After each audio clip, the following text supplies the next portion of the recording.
Ka thin lunga nangam nak boy pa ka thlai rau cha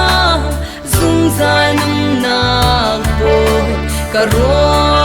mi ki ko khang tu boy pa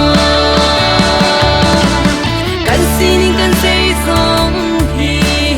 na ku chunga na chia e se kan pakhat man khi na kan kal tang siang pala him te na kan chia i na kil ve na kan zau khen do tu boy tu khal cha si su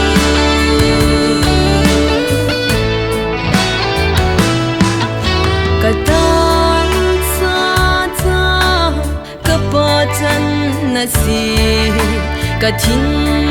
lunga chom piak tu sia ka thai rau cha lam try tu thabi ka nun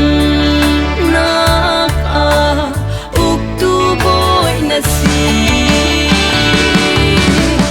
kan sin kan sei song hi na ku chunga na chia kan pakhat te man khi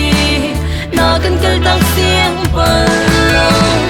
him te na kan chia i na kil ve na kan zau khen do tu boy tu khal cha si su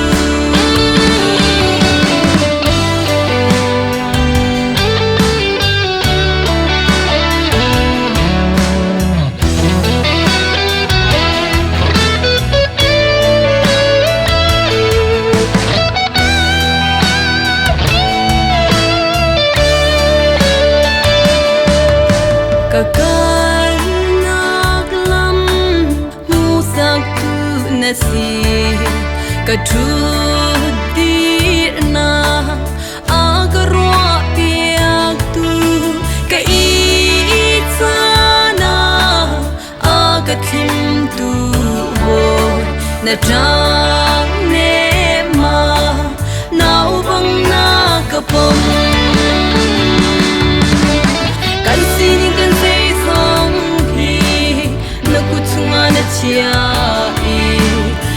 kan pakhat te man khi